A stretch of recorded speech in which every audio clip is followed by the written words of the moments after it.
شهر رمضان الذي أنزل فيه القرآن.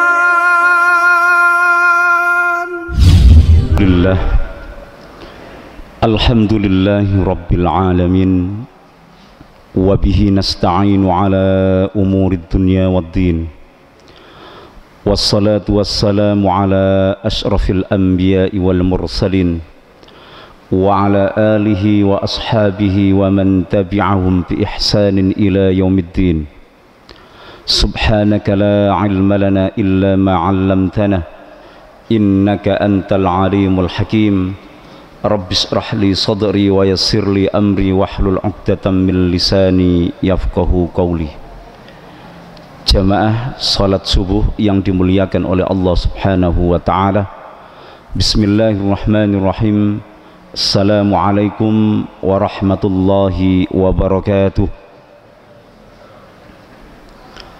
Mudah-mudahan kita semuanya masih dalam keadaan semangat, dalam keadaan istiqamah, sehingga puasa yang kita jalani pada hari ini betul-betul berkualitas dan bisa menjadikan fasilitas ampunan kita terhadap dosa-dosa yang telah kita lakukan.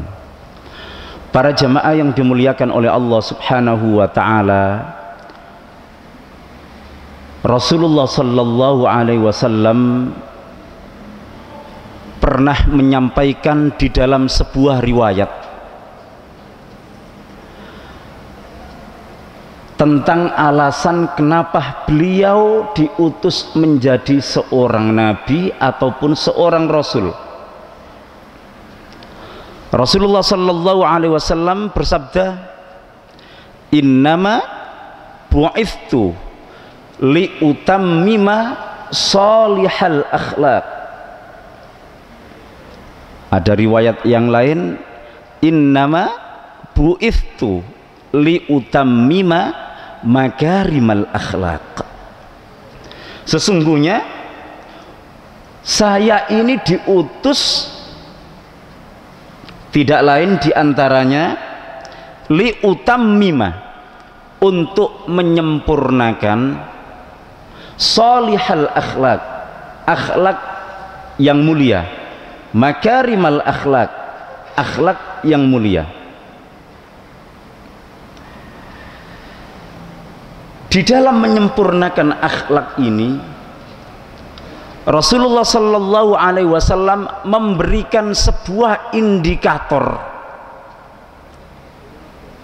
bagaimana itu tandanya orang yang akhlaknya mulia.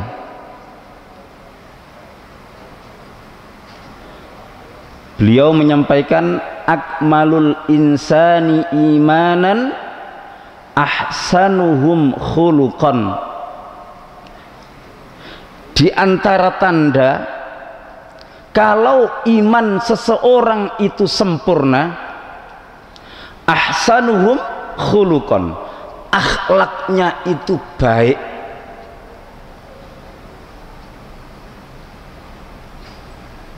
Jadi untuk melihat bagaimana seseorang itu imannya sempurna, imannya baik, Islamnya baik, itu bisa dilihat daripada akhlaknya.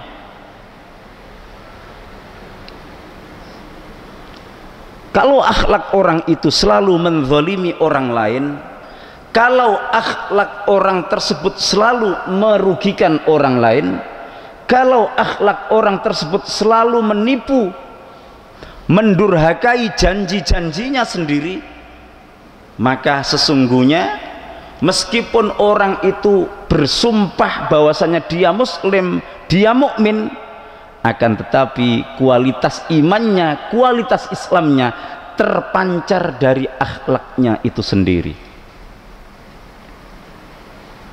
Para jamaah yang dimuliakan oleh Allah Subhanahu wa taala, lalu Rasulullah sallallahu alaihi wasallam dengan agama Islam ini untuk menyempurnakan akhlak kaum muslimin, untuk menyempurnakan akhlak manusia sekalian, itu menggunakan media. Medianya diantaranya adalah sholat, medianya diantaranya adalah zakat, dan media untuk menyempurnakan akhlak seseorang ataupun akhlak manusia sekalian diantaranya adalah dengan berpuasa. Jadi sesungguhnya syariat puasa ini diterapkan kepada kita semuanya kaum muslimin, diantaranya adalah untuk menyempurnakan, untuk memperbaiki akhlak kita. Kalau begitu akhlak apa saja yang mungkin bisa terbaikkan, yang mungkin bisa tercerahkan dengan kita menjalankan amal ibadah puasa ini? Tentunya yang pertama adalah kesabaran. Sabar. Coba lihat, yang namanya makan itu sebuah kebutuhan yang sangat urgent. Yang namanya minum kebutuhan yang sangat urgent. Apalagi seseorang yang sudah kadung kepingin, ya, kepingin sama istrinya, itu susah untuk ditunda, itu urgent, dan itu semuanya halal. Akan tetapi Allah subhanahu wa ta'ala mengajak kita dengan syariat puasa ini untuk supaya kita ini taat dengan perintah Allah. Meskipun yang kita sebutkan 3 tadi itu halal, halal, halal, akan tetapi kita dibatasi tatkala di bulan suci Ramadan di siang hari ini, jangan minum, jangan makan, jangan mendekati istri sampai maghrib nanti. Ini adalah cara Allah subhanahu wa ta'ala melalui lisan Rasulullah sallallahu alaihi wasallam untuk memperbaiki karakter kita menjadi manusia sabar dengan media puasa itu sendiri. Jadi diharapkan dengan berpuasa ini kembali kita ini menjadi orang yang sabar, baik itu terhadap anak-anak kita, terhadap istri-istri kita, baik itu di dalam menghadapi cobaan-cobaan hidup, baik itu di dalam menjalankan syariat ini.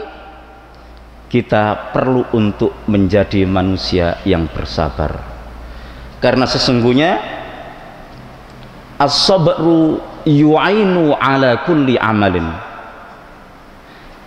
Kesabaran itu menjadi kunci, menjadi penolong utama ala kulli amalin, terhadap banyak pekerjaan. Makanya Allah subhanahu wa ta'ala di dalam ayatnya, ya ayyuhalladzina amanu ista'inu bis sabri, jadikan sabar itu sebagai penolongmu.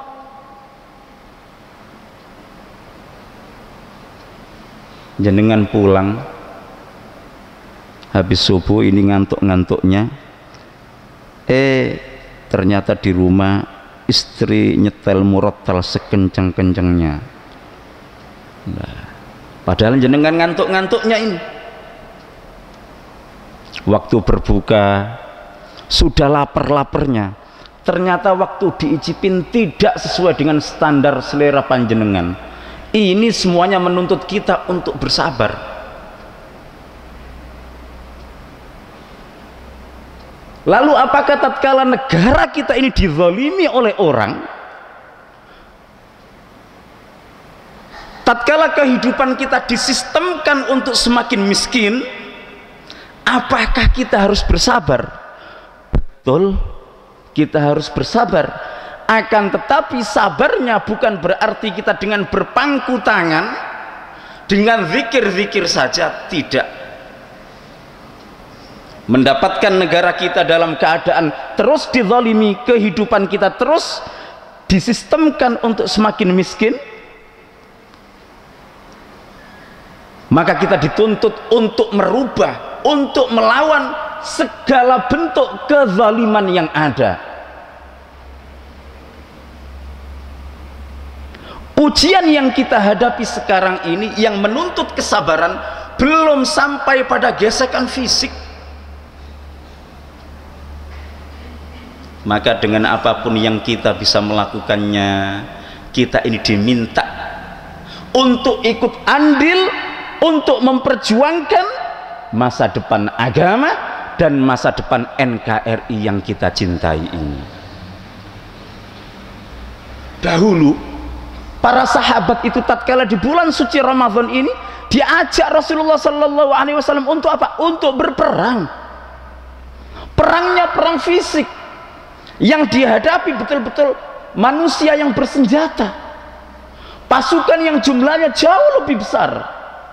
Akan tetapi itulah bagaimana Rasulullah Sallallahu Alaihi Wasallam dengan syariat Islam ini mengajarkan sebuah kesabaran.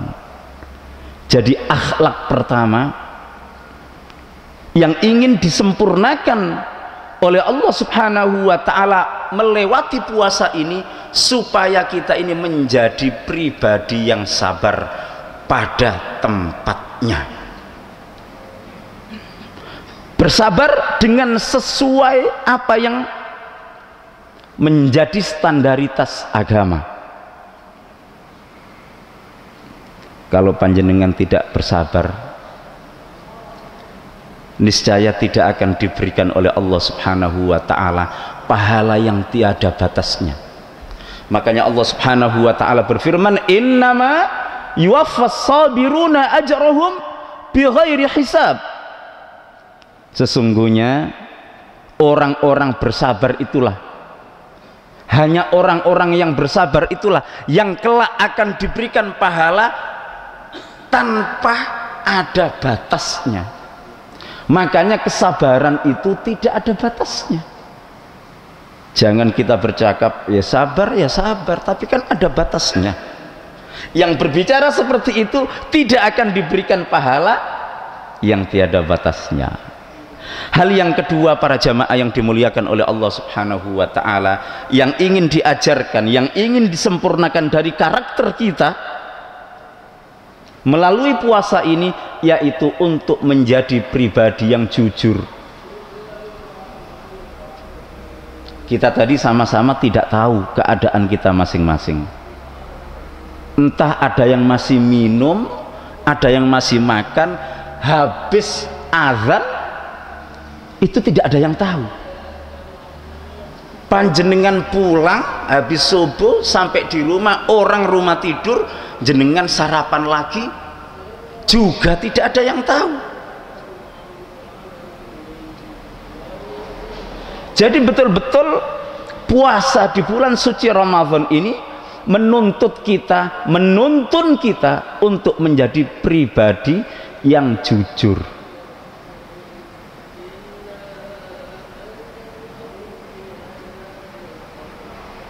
Maka kalau kita mendapatkan ada orang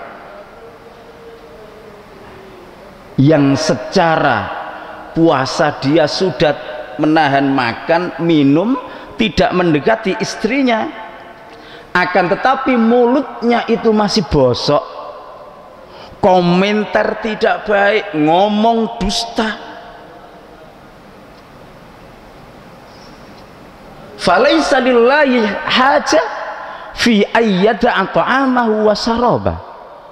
Rasulullah sallallahu alaihi wasallam menyampaikan, man lam yada' qaulaz zur wal amala bihi, barang siapa yang belum bisa meninggalkan tutur kata, perkataan, komentar yang dusta, ataupun orang itu masih berbohong terus dengan lisannya, wal amala bihi, kemudian masih juga berbuat zalim, masih juga berbuat jahat, masih juga menipu orang, falaisa lillahi hajah fi ayyada'a ta'amahu wa sarabah, Maka terhadap pribadi yang seperti itu sesungguhnya Allah subhanahu wa ta'ala tidak butuh pada puasanya orang yang seperti itu.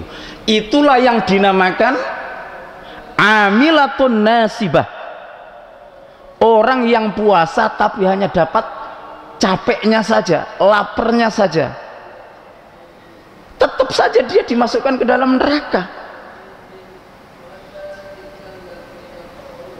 Mari para jamaah yang dimuliakan oleh Allah subhanahu wa ta'ala, kita ini berpuasa menjadi pribadi yang jujur, tidak hanya menahan mulut kita, lisan kita dari makan dan minum ataupun mencumbu istri, akan tetapi mari kita istirahatkan lisan kita untuk tidak berbohong. Karena sesungguhnya kebohongan itu awal dari segala dosa. Ra'sudz dzunubi al-kadzibu, biang keladi, sebab utama dari banyaknya kita mendapatkan dosa itu diawali dari kebohongan. Misalkan kita ini kerinan, bangun jam 7:30, kemudian kepergok sama tetangga, kita pura-pura sudah bangun seakan-akan sudah menunaikan sholat subuh. Ditanya, fulan, sampean tadi kerinan tak? Oh enggak, saya itu sholat subuh kok. Di mana? Di Mujahidin. 1. Ah, yang bener, iya, wong imamnya tadi loh pakai sorban. 2. Ditanya lagi, jadi pribadi yang bertakwa. Mudah-mudahan yang sedikit ini ada barokahnya. Subhanakallahumma wa bihamdika asyhadu an la ilaha illa anta astaghfiruka wa atubu ilaik. Syukran. Assalamualaikum warahmatullahi wabarakatuh.